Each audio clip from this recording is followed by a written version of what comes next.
everyone! Welcome back to the channel! I'm 11. I'm a puppy girl who escapes from the lab just to see you, and today we're watching more of OverSimplified! Today's video is the Napoleonic Wars Part 2! Part 1 was really interesting, so I'm excited to watch more. Thank you! Thank you so much for watching it with me! I'm glad to see so many OverSimplified fans in the comments as always. A little note on the streams. Streams are currently on pause while things at the lab are very busy, but I will resume streams most likely in September. I might try and squeeze in one next week as well. As always, if you liked this video, please write 1-1 in the comments. 1-1.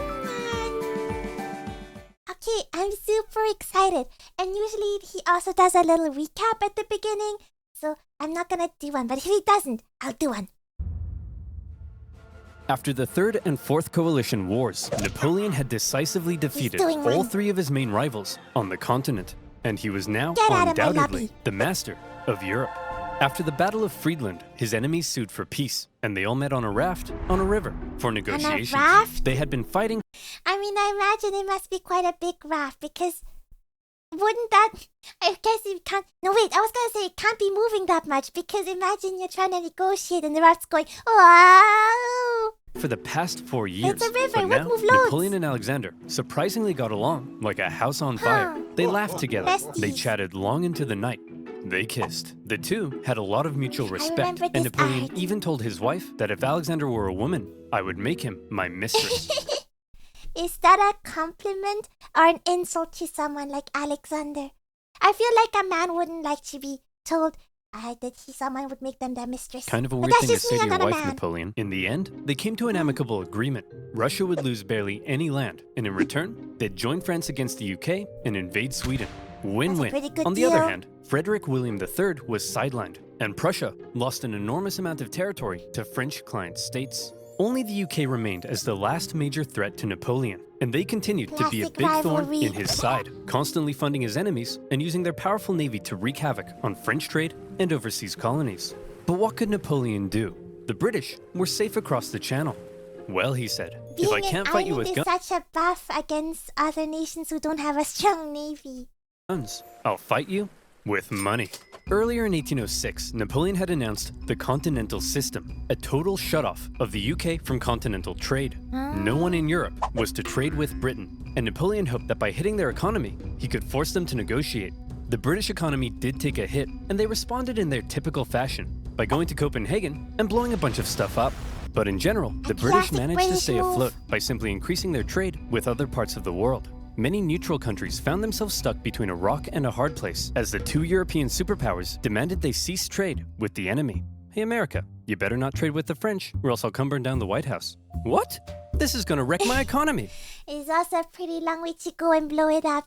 I mean, the commute is insane. I need to start saving money. How the heck am I gonna start saving money?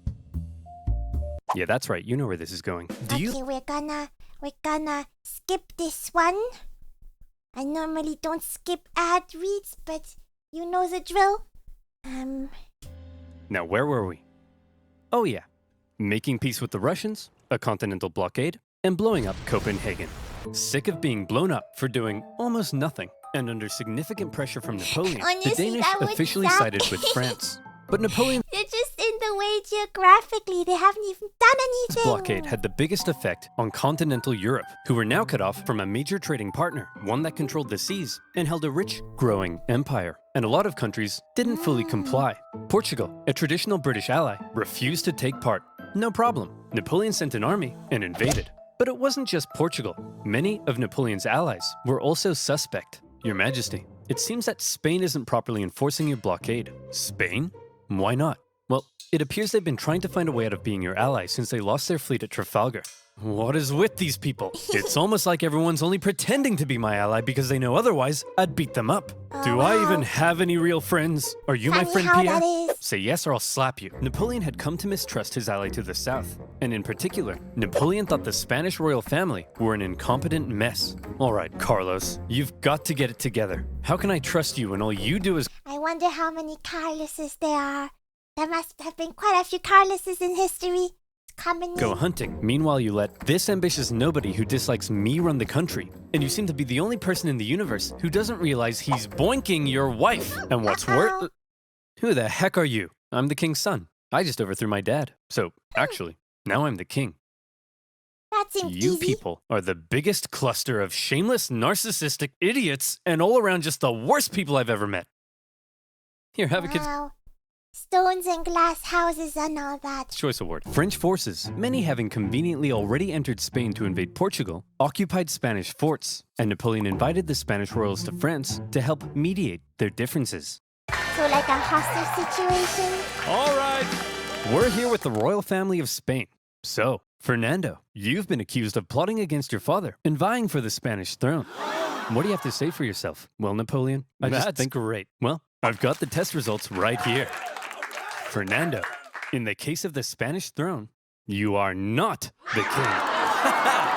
What's that like American TV show that used to run which was like super messy and a lot of drama? Oh, I forgot. I have never watched it, and I'm not American. Someone remind me what I'm talking about. I'm sure you guys know. And Carlos, you are also not the king. I am the king. I'm the king! I knew it. I can see the future. Actually, Napoleon made his brother the king, but for all intents and purposes, Spain was now his puppet. He expected the Spanish people to be over the moon at the removal of their unpopular royal family. Why? Imagine his surprise.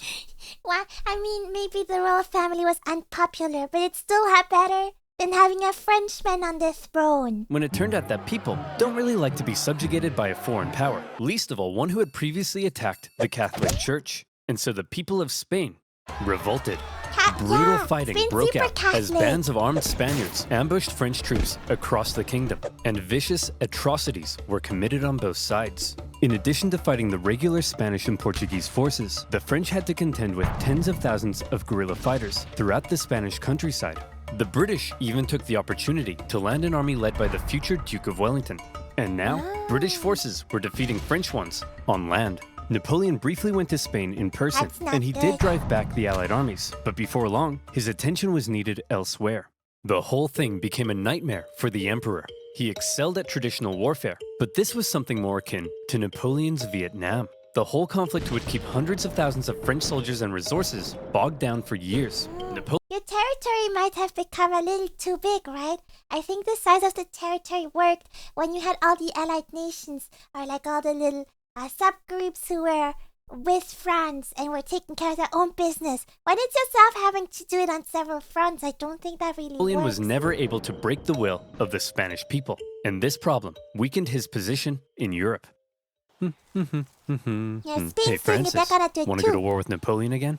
Oh, I don't know, Britain. He's already whomped me 3 times. I'll give you £1 billion. Well, okay. Seeing that Napoleon was now caught up in Spain, and with some British funding, Austria decided maybe, just maybe, this time, they'd have a chance. So did they? What is it when you do the same thing like several times and change nothing and expect a different result? No.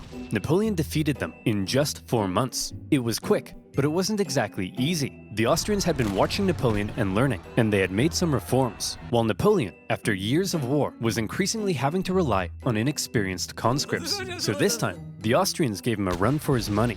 The Fifth Coalition saw some of the bloodiest battles to date, including Napoleon's first major defeat, and when he did finally defeat the Austrians at the Battle of Wagram, it was a very costly victory. Wow, that's a lot Still, of dead Napoleon had people. yet again kicked Francis's butt, and as part of the peace terms, Austria lost a bunch more land. Not long after, however, Napoleon Austria has now been the biggest country. There's not much more land you can lose, guys. and Francis came to another agreement. It was decided that Napoleon would marry Francis's young daughter. But wait, doesn't Napoleon already have a wife? Well, yes, he did. Josephine and Napoleon had become quite fond of one another, but now that Napoleon was playing the monarch game, he needed a male heir, and his aging wife wasn't giving him one. So it was out with the old and in with the new. That's At least he really didn't rough. behead anyone. For Austria, they felt that if Napoleon was going to keep on winning, they may as well be on his side. So through the marriage, Napoleon got an alliance with Austria and a beautiful baby potato. Wow. Looks just like his father. The failing blockade against Britain, the ongoing war in Spain, and now his recent struggles in Austria, cracks in Napoleon's invincibility were beginning to show. But still, Look at this map. So It's very blue. So beautiful. Even Sweden, after being pulverized by Russia, overthrew their king, and after an interesting chain of events, ended up putting one of Napoleon's own marshals in charge. Marshal Bernadotte took the name Karl Johan and became Crown Prince of Sweden, after agreeing to join Napoleon's continental system. For now, Sweden was Team France. Wow. Napoleon was on top of the world. He had won an Sweden, endless that's where string ours. of victories. All he had to do now was sit back and not make any major miscalculations that could completely turn the tide of war. I feel like ignoring this one might cause issues. Ignoring wars usually has bad results. So let's see what comes next.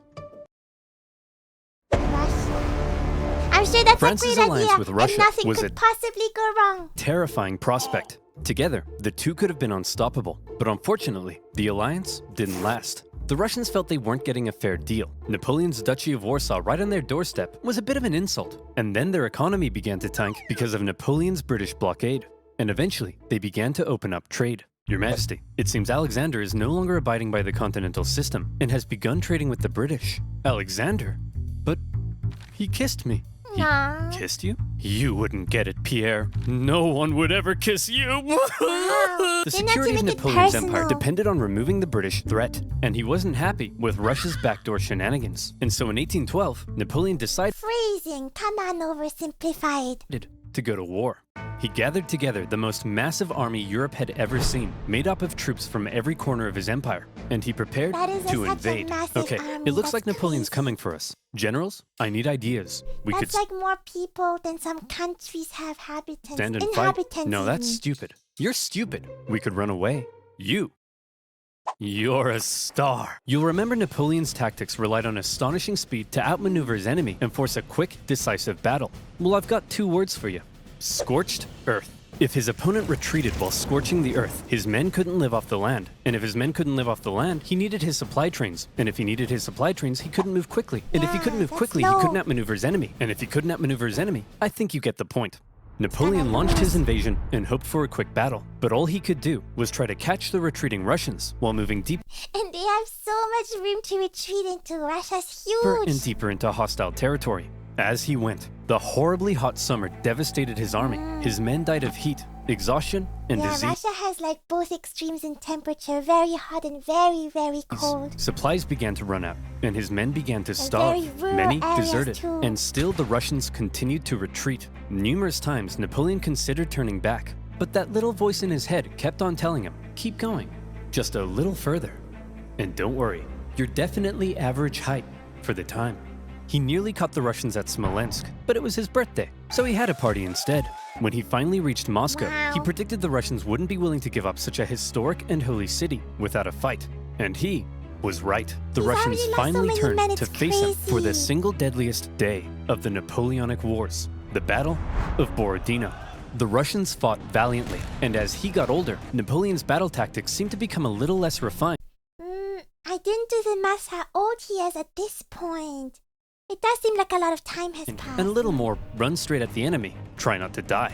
He launched How a very full frontal Roman. assault at the Russian defenses, and as a result, the death toll was colossal. The Jeez. Russians eventually decided to retreat, leaving Moscow to fall into Napoleon's hands. Quick, the French are taking the city. Release all these prisoners immediately and tell them to burn it to the ground. Well, well, Jimmy the arsonist, you are not going to believe your luck. Moscow went up in Good day for flames, and as Jimmy. Napoleon entered, it became very clear his army wouldn't be able to stay there very long. But he had just defeated the Russian army and taken their most beloved city. Torching Moscow is kind of crazy, to be honest. I can see why he wouldn't expect that. Like, torching random villages is one thing, but torching Moscow is pretty significant. In his I mind, feel. he had won. So he sent Tsar Alexander in St. Petersburg a letter. Your Imperial Majesty, Napoleon requests your surrender. gonna laugh How shall I again. respond? You shan't, Dmitri. Ever? Ever. But, Your Majesty, it will be winter soon. The French forces are stuck 500 miles into Russian territory with dwindling supplies. If we don't say anything, well, then they'll all die. Oh! After waiting for a response for about a month, the first month? snow of winter began to fall, Oh and my Napoleon gosh. sensed the catastrophe that was about to unfold. He decided their only choice now was to get out. And that's my when it gosh. happened. How long would it even take at this point to retreat? Like, is there even a shot to make it out before, full winter? Happened. This It is so got far in. cold. Yeah. Stupid cold. His glorious invasion had just become a race for survival. As the Russians realized the French were fleeing for their lives, they began to close in on their supply line. Men froze to death, their horses as well. There was starvation and disease. The injured and dying could only be left by the side of the road, as it was too slow to try to carry them. And all along the way, the dreaded Russian Cossacks stalked the bleeding French army, and every now and then swept in for a quick attack. Napoleon, fearing capture, kept a vial of poison around his neck. At one point, the Russian armies nearly trapped him against the Berezina River, but a little Napoleon cleverness gave him the old Geoffrey juke, tricking them into thinking he was going south and then escaping across rapidly built pontoon bridges to the north. When the Russians realized where he was and began to close in, the French burned the bridges before everyone could cross. Hundreds drowned, and thousands were captured. At this point, Napoleon got wind of plots against him forming in Paris, so he abandoned his... I imagine the government wouldn't be super happy about the amount of losses. The amount of French lives he has lost at this point is pretty staggering. Men and went back to France. The remaining French stragglers made it across the border. It's been estimated over 600,000 men went into Russia. Less than 100,000 returned. Crazy. Napoleon was now in a very precarious situation. His army had just been obliterated, and the other European leaders smelled blood. Here was an opportunity to take advantage of a weakened Napoleon, regain territory and influence, and liberate Europe from his dirty French paws. And so, they began to turn. Prussia soon broke their alliance and switched sides, while Austria declared neutrality. Even Sweden, led by one of Napoleon's old marshals, joined the Allies, partly due to Napoleon's earlier invasion of Swedish Pomerania. The War of the Sixth Coalition had begun. That's so the many. coalition forces I had been... didn't realize how many of those wars there were. No wonder it's called the Napoleonic Wars, plural. Forming their armies, and they were now much better. And the UK had also significantly amped up its financial aid to its continental allies. Their armies quickly advanced through Poland and into Germany. In Paris, Napoleon was understandably freaking out. He needed to put together a new army fast, and he called up over 100,000 new conscripts, mostly teenagers. He also put his factories into overdrive. That's such a small number compared to the amount of men he lost earlier. That's like, crazy. you, make more rifles. You, build new cannons. You, make more horses. I don't make horses. Then who makes horses? Horses make horses. Explain how. Well, when a daddy horse and a mommy horse love each other very much. Yes, go on. Well, then the daddy horse... I'm sorry, Napoleon. You're 43. I thought you'd know this stuff. Don't touch me. I'm gonna be sick. I mean, maybe that's why he hasn't had any heirs yet. Maybe it's not his wife's age. Turned out, Napoleon's lack of horses would take the biggest toll on his army, since his tactics relied on speed, maneuverability, and destruction. When he took the fight to the Allies Horses do kinda have a long, what's it called, gestation period? Is that the right word? in 1813, he did defeat them and sent them running. But lacking cavalry, he was unable to effectively pursue and destroy.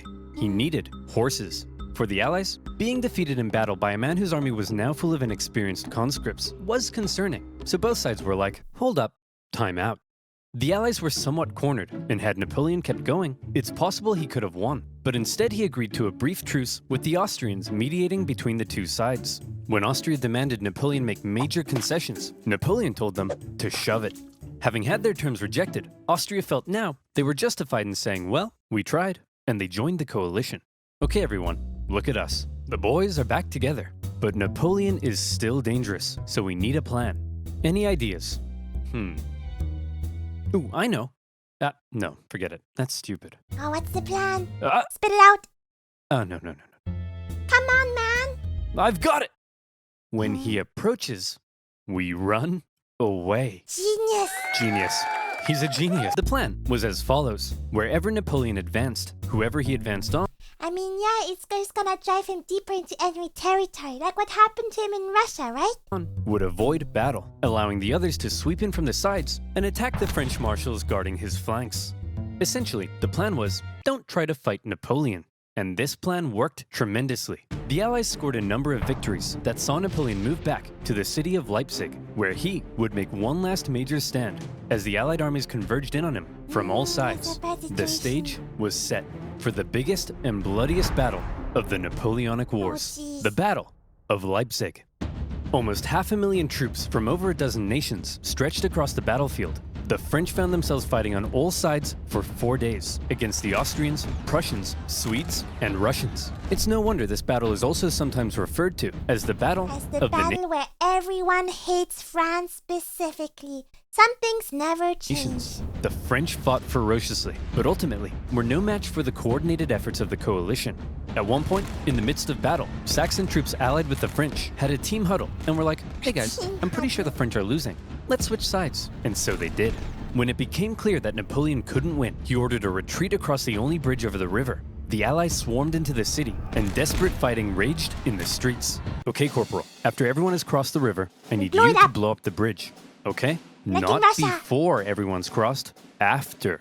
You got that? Yes, Colonel, I'm not 5. I can comprehend time. Good. He can't. Wait, did he say before or after? Well, fortune favors the bold. The bridge was blown early, and 30,000 French troops were stranded and captured. A disaster. This is giving me a certain sense of déjà vu. And with that, the dominoes were beginning to come crashing down on Napoleon. In the south, an army under the British Duke of Wellington had been pushing the French out of Spain for the past few years. While he was in Russia, what was happening with Spain? Because that seemed ongoing. And were now crossing into France. Austrian armies had pushed into Italy, while Napoleon's old flamboyant cavalry commander, Murat, who Napoleon had made king of Naples, decided to switch sides. German states, many resentful after years under Napoleon's thumb, turned against him, and the Confederation of the Rhine collapsed. Bernadotte invaded Denmark, and they were forced to join the coalition, while the Netherlands were liberated. You'd think Napoleon might have seen the writing on the wall, but he was Napoleon, and so instead, he still think he's the greatest and can't be defeated, because that would be slightly insane. Prepared to keep fighting. As attitudes in Paris were already beginning to turn against him, he called up more conscripts to defend the exhausted nation. As for the Allies, they weren't sure exactly what they were aiming for here. A few peace offers were floated that may have let Napoleon keep his position, but the British kept throwing around even more money, and eventually, they all agreed that the ultimate aim was the deposition of Napoleon entirely. And so, Napoleon embarked on I feel like a lot of France would have been in favor of that at that point. one of his most famous campaigns to defend the homeland. He was completely outnumbered, but the Allied armies had split up and spread out. His army was so small that he could move at lightning speed, and he used this to his advantage. No need In the for famous supply 6 days lines campaign in your own against homeland. Prussian General Blücher, he attacked from all directions and defeated Blücher's forces 4 times, only 4 suffering times? 1/10 of the casualties he inflicted. Even with his back completely to the wall, Napoleon was still Napoleon. Then he turned south to take on Schwarzenberg's army of Bohemia and enjoyed even more victories. However, Napoleon's problem was that he couldn't be everywhere at once, and wherever he wasn't, the Allies continued to push towards Paris. He made one last-ditch attempt at moving in behind the enemy lines and cutting off their communications, but Paris was in disarray, and the people were sick of war. One ambitious and slightly treacherous politician sent the Allied armies a letter basically saying, "Hey guys, come on in." And Wow. so, they Open did. the gates. The city's defenders surrendered, and as the Allied leaders entered Paris, the people cheered them as bringers of peace. Paris That would sting. If you were Napoleon, that would sting. had fallen. Quick, marshals, gather your men. We're gonna launch an assault on Paris. Where are my marshals? They all left and told me to give you this note. Napoleon's marshals had realized what he hadn't. It was over. And they insisted all that was left now, for the good of France, was for him to abdicate. He's And not without gonna the like that. support of his army, Napoleon had no choice.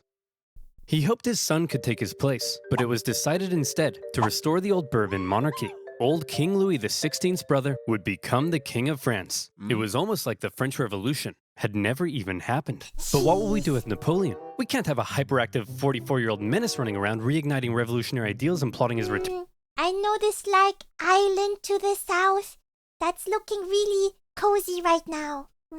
Very suitable home for a 44-year-old hyperactive general. Well, why don't we send him, I don't know, there. The location chosen for Napoleon's exile was the small island of Elba, just off the coast of Italy. Napoleon was to rule over the island, and even got to keep the title to home, Emperor actually. of Elba. The Allies must have been in stitches when they came up with that. When he learned what his fate was to be, he drank the poison he had been keeping around his he neck, still has it. but it had gone out of date, so instead of Oh no. I guess at the time they wouldn't have printed the expiry date on the little bottles yet. Quick and painless death, he got a painful stummy-wummy instead. Oh, Before he no. left France, he addressed his oldest and closest guard one last time, making an emotional speech that ended with him kissing their flag. And off he went to exile. The deal that was given to him was actually quite generous. His family were given titles, he was to receive a state pension from France, and he was that's not able too to bad. receive many distinguished visitors, all eager to come and meet the famed emperor. And he ruled over Elba well, I wonder if he's gonna come back. improving infrastructure and introducing many legal and social reforms aimed at improving life on the island. I Hey really Napoleon, want always just coming in to a check on how it's all going. Holy smokes! But it wasn't all good. For It's one like, thing, you know that image of that super futuristic image with a dolphin in the sky? That's the vibe. he learned of the death of his first wife Josephine and was deeply saddened. He was forbidden from seeing his son and current wife, and in Austria, Emperor Francis had ordered a local count to seduce her so she would forget about Napoleon. Then, the new King Louis XVIII refused to give Napoleon his agreed pension. He was under constant threat of assassination, and there were even rumors that the Allies were thinking of relocating him somewhere even more remote. What if there was another small island, maybe of the name of St. Helena or something, that would be a suitable retirement home for a 40-something-year-old general? I wonder. But the biggest problem I was that wonder. Napoleon was once the master of Europe. He had lived a thrilling life of adventure, fame, and glory. Now, he found himself on a tiny island in the Mediterranean, and he was bored. Wouldn't it be nice if he could somehow return to France and reclaim that be his throne? nice? Hey Napoleon, want to go back to France and reclaim your throne? I would, Pierre. But how? Well, I was thinking we could just take this boat. Will that work? Surprisingly, yes. Pierre, remember when I told you no one would ever kiss you? Yes, sire. Well, pucker up, boyo. Yay. When Napoleon left Elba, it wasn't really the daring escape you might think. He basically had kind of a leaving ceremony, hopped Oh, on a leaving ship, and sailed ceremony, back to that's kinda France. sweet. He brought with him an army of about 1,000 men, and he began his journey to Paris. However, in Paris, there was now a new king, and at first, the people largely accepted him because the last few years of war under Napoleon had brought immense death and economic suffering. Yeah, I guess if this king's plan isn't to go to war, that would be a popular idea. That's right. The king is back, baby. Divine right to rule. Don't worry, everyone. I know the economy is kaput, but I and my courtiers will withdraw into this palace, and we will definitely work as hard as we can to fix everything.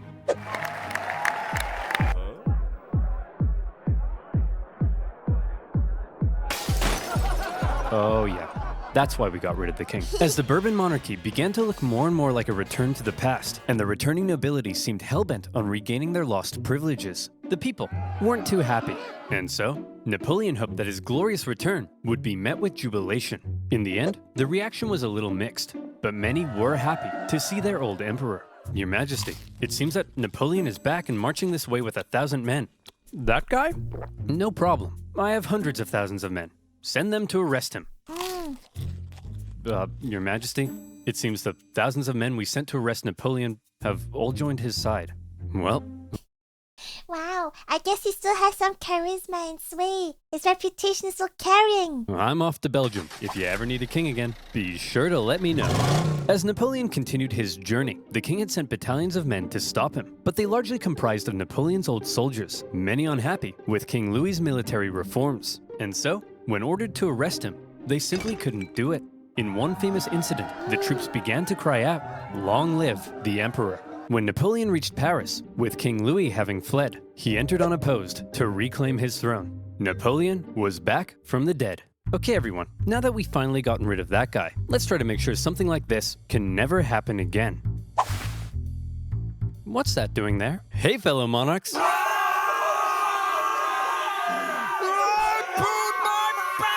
Not again! This time, Gosh Napoleon promised he darn. would be a mucho good boy and not start any wars. But the Allied leaders were having none of it. They declared Napoleon an outlaw and the illegitimate ruler of France. Then, they declared war, not on France, but on Napoleon himself. And when you have multiple empires declaring war on you as an individual, that's how you know you're a very naughty boy. The Allied I kind of wonder how often that would happen.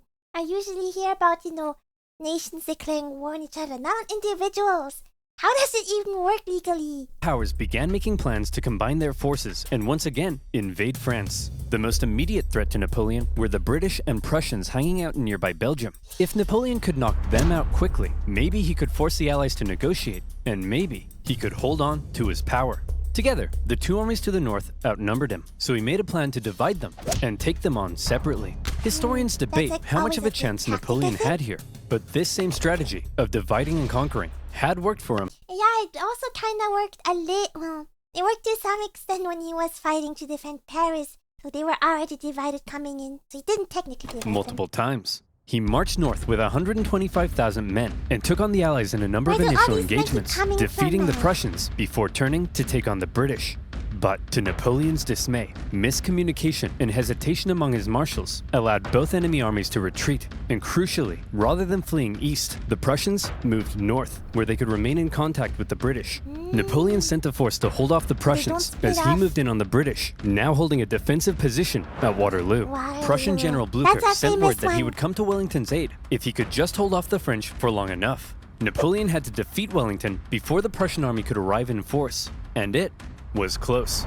The British held the high ground and a number of key defensive buildings across the battlefield. After waiting some hours he didn't have for the ground to dry, Napoleon sent men to assault the Hougoumont farm, but the British-German garrison there held out. French Marshal Ney launched a number of miscalculated cavalry charges at the British lines. The British formed defensive square formations, and they tore the French cavalry to shreds, while one guy chose the absolute worst time to go on a bender. The French did manage to capture a farmhouse What's the story behind this one guy? That must be quite notable if he's bringing it up even in OverSimplified. In front of the British line, and from there, they unleashed artillery hellfire on the British square formations. And as Napoleon sent his Imperial Guard in to finish the British off, a nervous Wellington knew his lines were at breaking point. But the Prussians had earlier begun to arrive, and now they were arriving in large numbers. And after the British held out and sent the French Imperial Guard running, the French lines panicked, fearing they had been encircled, and they began to flee. The Battle of Waterloo was an Allied victory. I mean, if they weren't encircled yet, if they hadn't fled, they probably would have been very soon. And with that, Napoleon's hopes of returning to glory were vanquished. He knew he was defeated. He went to the British and said, "Can I please have a house near London?" And the British replied, "No." Instead, to make sure Napoleon was put away once and for all, they sent him to one of the most isolated and remote places they could think of, a tiny island in the Atlantic Ocean, St. Helena. Here, That's so far away. Seeing it on the map is even crazier. Deeply isolated and depressed Emperor Napoleon would live the remaining years of his life. His house was a wooden bungalow, not exactly on par with the Tuileries Palace. Much to his frustration, I've never seen a photo of it actually. his captors referred to him as general, rather than calling him emperor. His mail was censored, his visitors were vetted. There was almost no way he could escape such an isolated island. But just to be sure, he was guarded by 2,000 British soldiers and 2 ships that circled the island 24 hours a day. Bro, imagine that's your job. Bro, that's so useless. He had once been the most powerful man alive, and images of the victorious Napoleon depict a strong leader, hand firmly in jacket. Depictions of Napoleon on St. Helena show a disheveled old man, hand firmly in pants. He had lost everything. And by the way, he was only 46. So maybe it's about time you know what? You're doing all right, kid. Napoleon fought one last battle while on the island. The battle for his reputation. He spent hours writing his memoirs, espousing his achievements, recording his greatness, and turning himself and his story into a phenomenal legend. And in this battle, he certainly succeeded. His mark on history cannot be denied. After his defeat, the European monarchs had got to work restoring Europe to its traditional balance and reasserting their dominance. But after Napoleon had spread the influence of the French Revolution, these returning monarchs would have a difficult time regaining their absolute control. France returned to the rule of the Bourbons, but it would go on to stage another revolution, and then another one. Reaction to Napoleon's rule in places like Germany and Italy propelled forward the ideas and feelings of modern unity and nationalism, and his Napoleonic Code still remains the basis of law in various modern countries. The modern world owes a lot to Napoleon's legacy. He remains statistically possibly the greatest military general in history, and his revolutionary military tactics changed the face of warfare. He was the last truly great leader to both lead his armies in battle while retaining total political control over a vast empire. There's still hope for Joe Biden, but the man remains somewhat of an enigma. I'm not so sure about it. I'm sorry, oversimplified. I'm not so sure. And we still aren't sure exactly what to make of him in some regards. Was he the champion of the French Revolution, spreading equality wherever he went? Or did he betray it by making himself an absolute monarch and restricting certain liberties? I mean, people are multifaceted, right? People can do both of these things. And also, I think that is kind of looking at it through a very modern lens, rather than a lens of the times. Was he an ambitious and aggressive conqueror, hell-bent on bringing Europe to its knees? Or was he simply defending himself against an aggressive Europe, hell-bent on reducing his power? Some things will continue to be debated. Napoleon died at the age of 51, officially of stomach cancer, but some believe he may have been poisoned. The British buried him in a tin coffin, inside a mahogany coffin, inside a lead coffin, inside another mahogany coffin. I guess this time, they wanted to make sure he stayed where they put him. In 1840, still have 2,000 people guarding the coffin just in case. His remains were moved to Paris, where they now rest under the dome of Les Invalides.